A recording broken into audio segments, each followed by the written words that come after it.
People want to go home at 9:30. So just if you could be succinct. I'm on most email lists. Okay. We didn't even get an email about this meeting tonight. If it hadn't been for Facebook yesterday. Sorry, Kate. I'm afraid that's not true. Your DC got notice of this the day that we got confirmation of this. Very sorry. It wasn't short notice. Yes, but it should have been on the Gauteng email list. That's why it was brought. I don't think I'd like to go into a ping-pong match with them, but I do know that feedback was taken on board. One of your earlier posts from 5 months ago, the uniform's not cool, you've got to do something about it. We thought we were addressing it. Okay. Maybe we haven't addressed it the way you wanted to. The kids aren't complaining about the uniform, they're complaining about Scouts isn't cool, so they're embarrassed. Everything we picked up off Facebook, and we scan that Facebook regularly, but just also bear in mind that it's very difficult when you have 20 people shooting your Facebook posts like that all the time to answer each and every one. Okay? So we're trying to manage the situation, but I want to get into explaining that.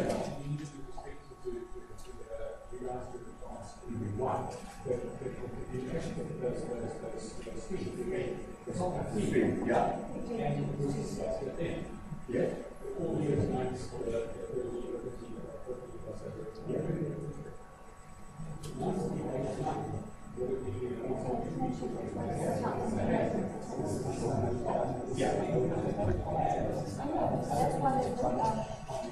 Okay. We were working with the resources we have, and the teams that we work with, we believe, did their best in terms of trying to manage the Facebook feedback they were getting and what they were doing in terms of the Revit activities and that as well. And I would like to think it's been better than in the past, but perhaps isn't anywhere near we would all like it to be in the future. Sorry, I've got to move around the question, so I can't let you wait.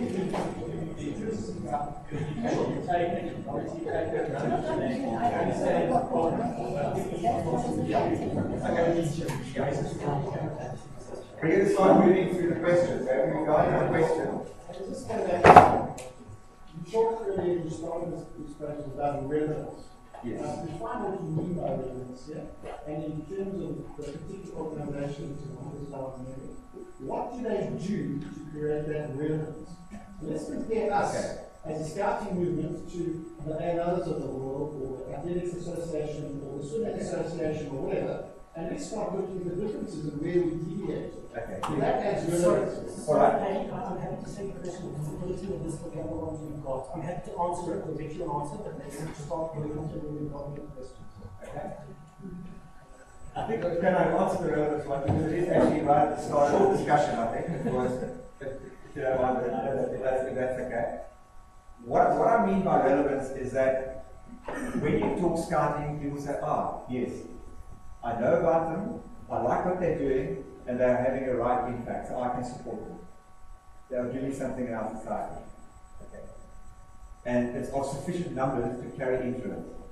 If I look at other organizations, very briefly, I can answer that. If I look at the President's Award run with a very small team that seems to have far more acceptability amongst the youth market that we working in, from what I'm hearing from Scouters, that their chaps would rather do the President's Award than do some of our stuff.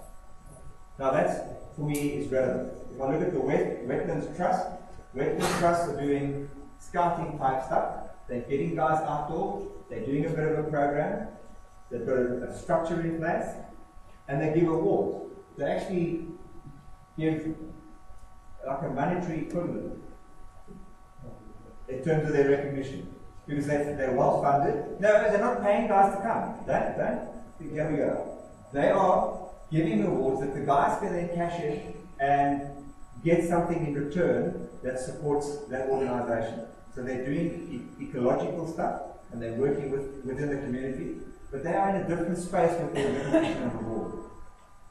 And the kids enjoy it. And the kids go. And that is what I mean by relevant. Okay?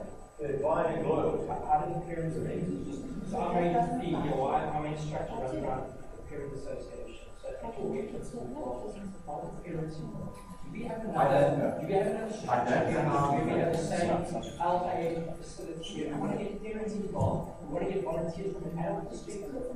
Get them involved to do things as well. Or is it are we unique? The president runs largely along the board lines of our uniform structure with very little local. Now, this is what I'm getting towards. We could probably go out there and run programs in a township that can draw 2,000 kids to an activity and get good funding for it. But it's not sustainable if our parents aren't involved. And getting our parents involved is one of my biggest things.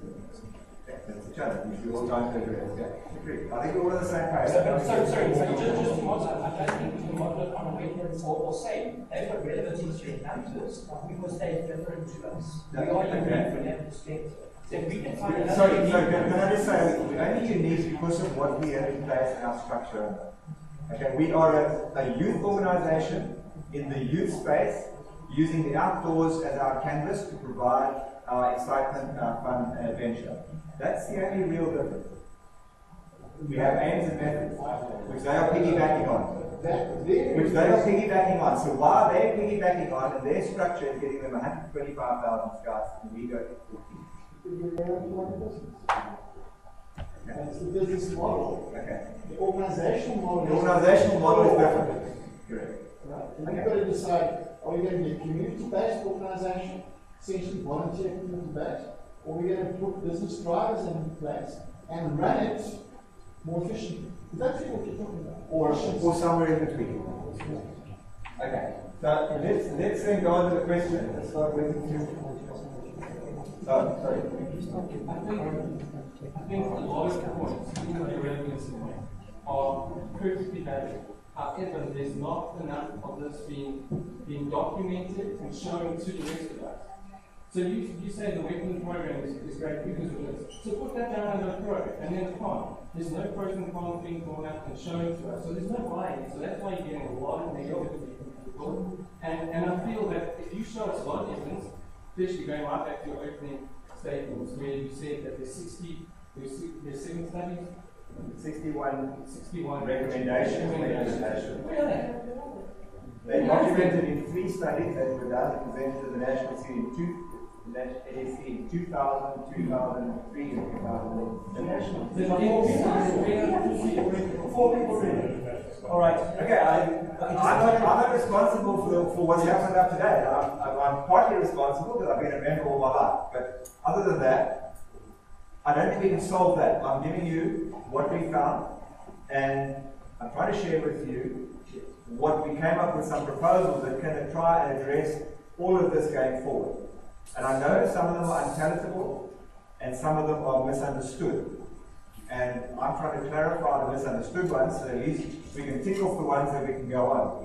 Because I don't believe that we had 30 members of this movement all committed, working for 3 to 4 months, and that can all be wrong. Paddy, just take this. I think one important point though, which touches on what Brian's asking. Those previous studies and the outputs from them were considered as part of the input to this. Yes. The ones that have value, were considered to have value and have relevance still, have been taken into account as all part of the proposal. So they weren't thrown out the door. The work streams were working in the various components. Right, which is a group of different people. It didn't include all the volunteers who could manage, all the more efficient about that, but people who did get involved to look at those studies and incorporate it into the agenda. So they weren't being thrown out the door. Again, can they be documented? Can that process of how we got together be documented and shown to us with all the evidence and all that, and then everybody can comment fairly on it. Yeah. Okay. Is there a new question or?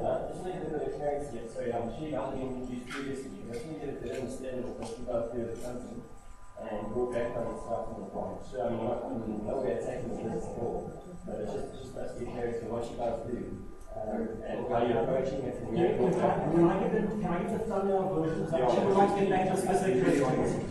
Paddy did a scouter, he served on a training team for pretty much all of his life. So Paddy has a big scouting background. Eric has no scouting background. He comes as a professional counselor. Eric is on the marketing side of things, and as a company, they work in the format of helping companies develop strategies, turnaround strategies, get themselves profiling and managing. Getting a very much, and probably not doing justice to your business. So that is effectively what the professional businesses that provide that as a professional service. It's It's actually why they're up in Joe because they're meeting with one of their customers up here. They were approaching scouting, feeling that the combination of scouting skills and non-scouting skills gave them an insight, but bringing everything gave a balance that there wasn't. Unfortunately, we're very karaoke. The things that we know and we like, we hang on to. Bring in something outside and say, and very good communication to us. Why the hell do you do things like that? Well, because we always have.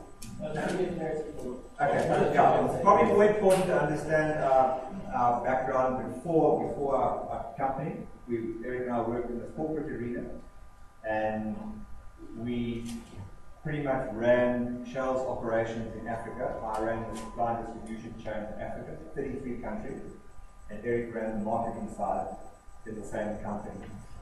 And in my corporate career, I ended up as being the country chairman for South Africa for Shell. So that's just where we come from in terms of having had some business experience. And as Brendan said, I have been a leader trainer since 1983, I think, and it's been renewed at the organization's request and my request mutually since then. So I've been involved at all sorts of levels and starting for a while. Just to put that, and it's on Facebook as well if you want to have a look. I think the fundamental thing about Revit and the input and did you listen is all about trust in the organization. Because the organization strikes me, and you guys are very blunt, so you'll appreciate if I'm blunt occasionally, you give me a little bit of space. Okay? That makes me feel good as well. This is an organization that doesn't have any trust and doesn't have any respect. Okay? And you can just look at the Facebook posts and you will see some very interesting posts there around people putting their opinion about others without having the detail. So I think it's important that as an organization we decide where do we want to be as an organization. Yeah? We can compare ourselves to others, we can look at all sorts of different things, but where do we want to be as an organization? And the work streams that genuinely stood back and had the best interest of scouting at hand, the steering committee has guided this all the way along. So we've had some very strong scouting people in the steering committee. People like Barnett Hunt, who's ex-chief scout, people who are passionate about the movement. Brendan's been involved, bringing a great deal of expertise and experience from your side here from Gauteng, bringing it to bear on a lot of the thinking. So I would like to think that you can trust people to have done their best in terms of their scout commitment and promise. It may not have come up with the expectation we wanted. Doesn't mean say you have to accept it either, but that's fine. It's not a problem. But at the end of the day, people have tried to come up with the solutions and deliver what the steering committee and the NEC asked for over a wide range of things. And it wasn't possible to do absolute nth detail. Somebody asked me, have you decided on the color of the socks? No. In 3 months. I mean, you've got to be realistic. We're working with volunteer people on this. Yeah? It's not possible to have all the detail pegged down. So we've got the holistic view, and we've got a way forward that we believe, collectively, the SteerCom and all the people who are involved in the work streams, if we can get this together, this organization is going to rock and it's going to be really relevant going forward. So that was where we were coming from. So let me start going through. I'll get back to your questions. So you hold your questions. I'd like to work through some of these here. And I think we'll just take them in order and see how far we get. I'm not going to spend too long on each question. Now, I'm going to be fairly brief. If it doesn't work for you, stop me. It's your meeting. So just use my time as best you can. So can I just make a process comment? Sure. To help you. What you've experienced has been some antagonism. And I think it's partly the brokenness that you described. That it brought us to the point where we don't trust you, we're these guys, and all that stuff. Let's put that on one side. Also, let's not criticize Revit and the process itself. Let's live with that for a moment and give space to Paddy. Just try and get through some of these answers and Also, can you change the dynamic and work as a team? This is the future of scouting we're talking about, rather than attacking Paddy. So put those things on one side and let's go through this. There's forums in the future we hope, and discussions in the future we hope, I think you need to resolve some of the communication issues. We don't quite know where we are. And We tried, that's why I'm here. But let's leave it for one moment. Let's go through this and resolve this next agenda. Everybody agree with that? Major changes in other countries, have those changes delivered? I think the UK, and everybody talks about Bear Grylls. Bear Grylls isn't UK scouting. The UK scouting, if you look at their trend, grew quite dramatically before the advent of Bear Grylls. But they did make some changes. They did transform quite a lot. And they have certainly been growing substantially. If you look at all, but they've got a very solid structure and a very solid communication base, and they have got the iconic Bear Grylls. Yeah? So yes, UK has delivered. Ireland, I understand, is growing like crazy. They've got a very interesting program, very, very different program. It's very outcome based. We looked at it and we decided it's not going to work here. It won't come. It's too airy-fairy and too complex in its interpretation. It's very OBE. So we looked at that. But their scouting is growing. New Zealand, Australia and New Zealand changed. My understanding is Australia didn't change very far. They tweaked with their system. And I think they've been growing. I'm not sure. I stand corrected. I think anybody here has been tracking Australia in terms of relevance. They have been growing. But not substantially. Big brand image. They've gone for the brand image. New Zealand has changed. New Zealand changed very differently. They came up with they did a 4-year sort of working as a team, and the team changed, and they eventually came up with concepts. So they had these very futuristic concepts, and they are slowly working towards that. They've got some resistance, and they have. They've got a couple of people saying, we're out of here, we're going to form the BP Scouts, we're not going for this. They've changed some of the names and terminology. It hasn't always worked. They moved away from districts having a hierarchical structure, but they kept the name district. And for many of the people who've been around a long time, they are still the district commissioner, and therefore it's not really working in that particular environment that they put there. But their scouting has grown. They've got more professional people. They've got professional people in 3 zones on the different islands. And as their money came in and their finance came in, they've been appointing more people to just coordinate the volunteers. It's still a volunteer organisation. They've had a lot of problem with their halls. You think you've got problems with Johannesburg municipality and Petro municipality taking halls away. They had a major problem with halls as well. And they've been releasing property, they've been swapping out, but they've got a property coordinator who's able to give the similar advice to everybody and keep their finger on the pulse of where the organisation needs to go with property, as opposed to somebody being roped in because they happen to be at the wrong meeting on the wrong night and people say no. Yeah? So there are people who are focused on that, and yes, their scouting is growing. So those are the 3 that I'm familiar with. American scouting, which hasn't changed very much. Okay? American scouting has, my understanding, has gone down, down, down, and it's now 2.5 million members. Might be 3, but they were 5 or 6 million a few years ago. Okay. So they can, at some stage, you sort of lay in aspect as well. Because they their graph came down like ours. They got this whole project together. But I don't know if they're like the government, because they're now saying that. Yeah, we can look at every country. The problem is, where do you stop? You make a call, you look at the ones that are common, and Canada is probably not quite reflective of South Africa. Certainly, New Zealand, Australia, we were comfortable with, UK definitely, and we looked at Ireland because everybody said, wow, they've got an exciting program. We also looked at Scandinavia, Holland, and then that, and we decided, didn't like that. Uniform might have worked, but that didn't work. That was a joke. Okay. Would somebody like to do a study on Canadian scouting and let us have the result? You do it?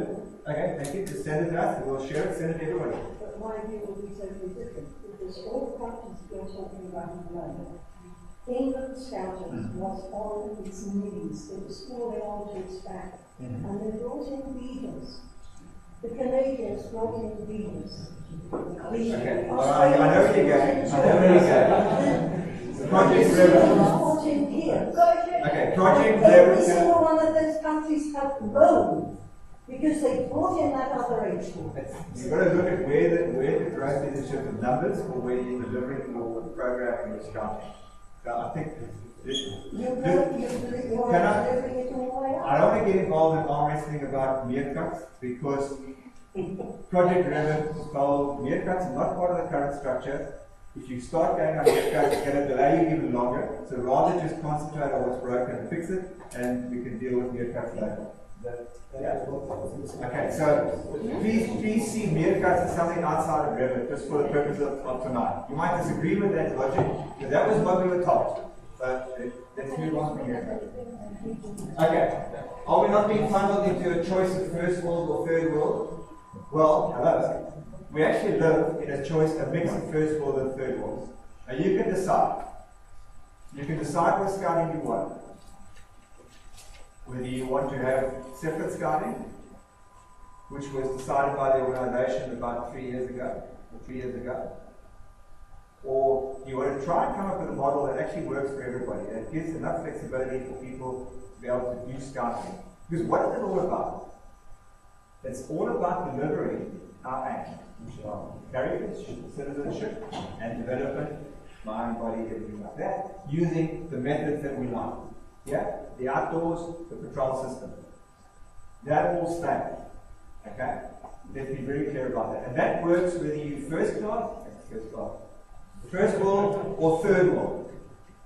Okay, but we can very easily say we will go with third world scouting, and we can deliver 100,000 scouts on a third world basis like that. Give me 3 months, and I'll give you 100,000 scouts running a third world program, if that's the way you want to categorize it. What that will mean is that any other scouts would have to fit into the third world scouting. So this is not about a choice. It's not about a first world, third world thing. It's about using the aims and methods to deliver the development of youth.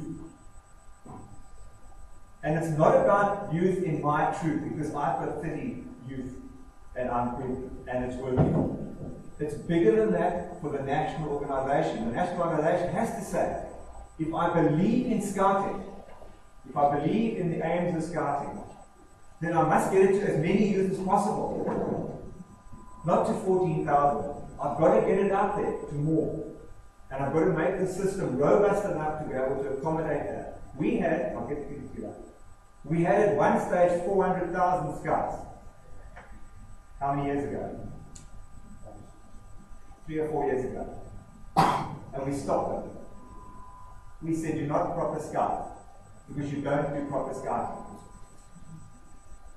So, we didn't want to register them. We said, your commissioners are not commissioners, because they haven't sat on a training course. And the training course they did sit on was run by somebody who shouldn't have run it, because he had his good badge 10 years ago, and we don't like it. So you're not going to be part of us. I'm exaggerating. So we had 400,000 scouts, and we lost them. They said, okay, dudes, we're out of here. And they stopped. A couple of them got together and said, maybe we'll have another organization. Maybe we'll start our own one. And we've got 100,000. And we'll go knock on William's door and say, would you like to have 100,000 scouts? Or would you like to stay with the 14,000? Because you only allow one scout organization in the country. Unless you do it.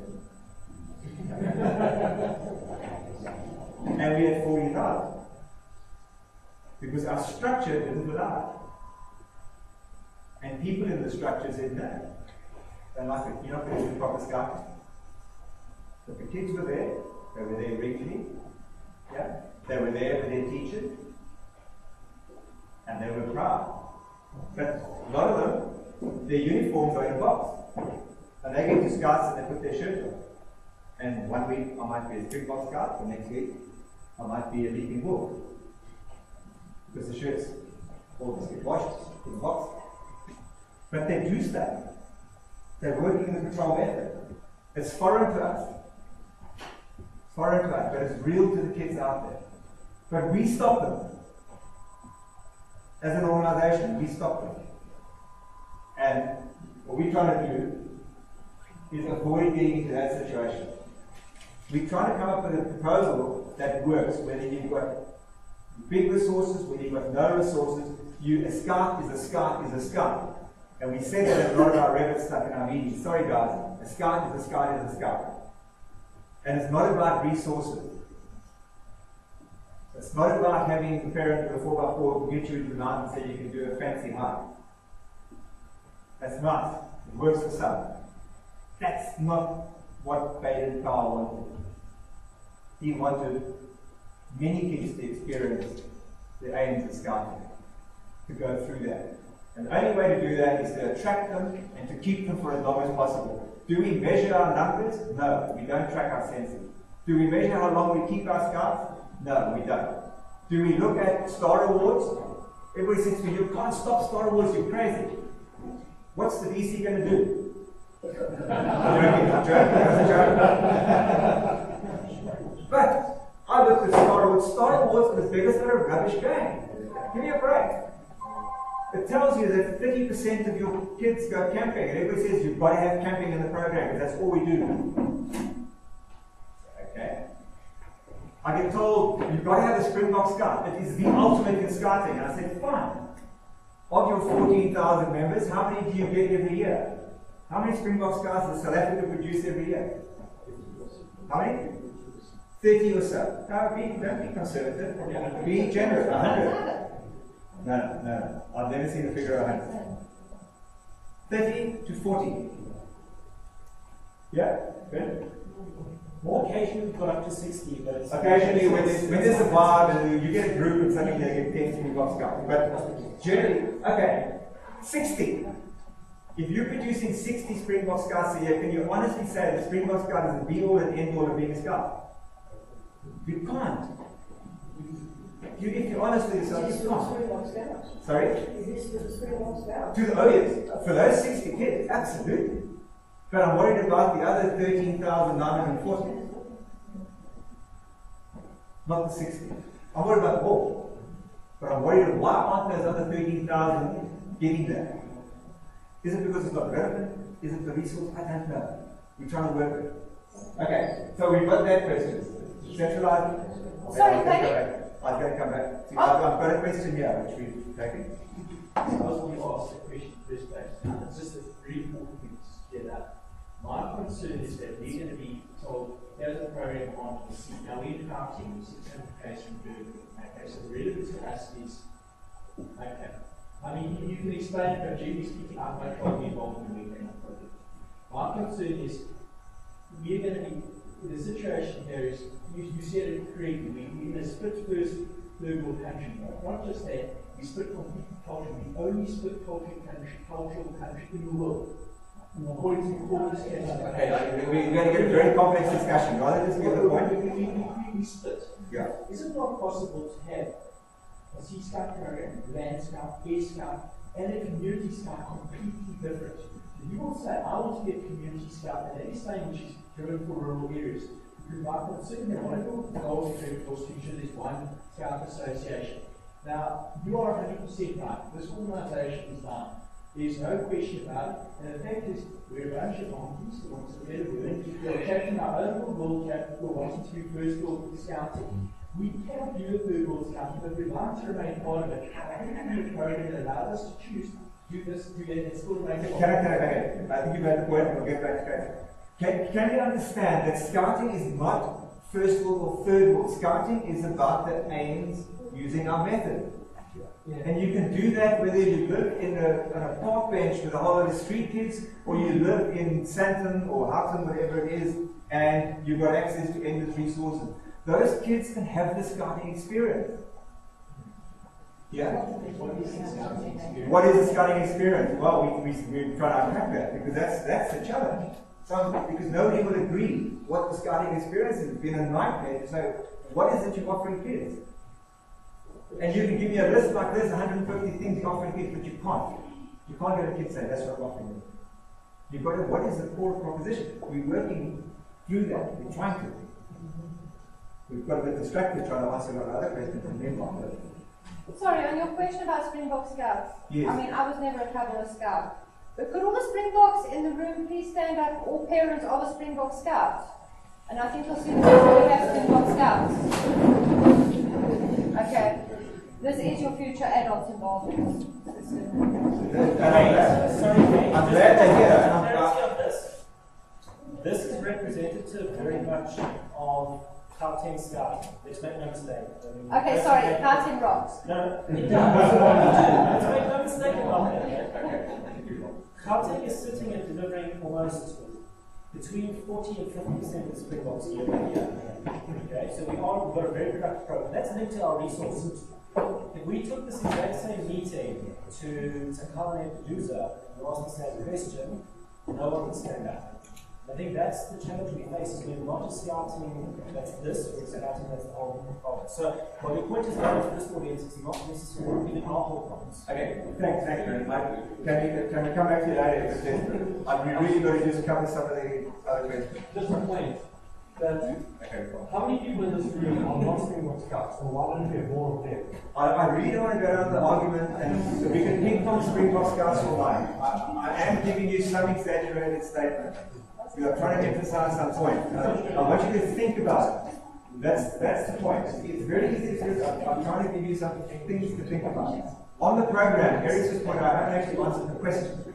So how's the program going to fit? We try to make it clear we're still working on the program. Okay? The program team looked at the program and they said, what we've come up with, we put 4 years of effort into revising what we've got, and we believe that's what the kids want, and that is what is going to work.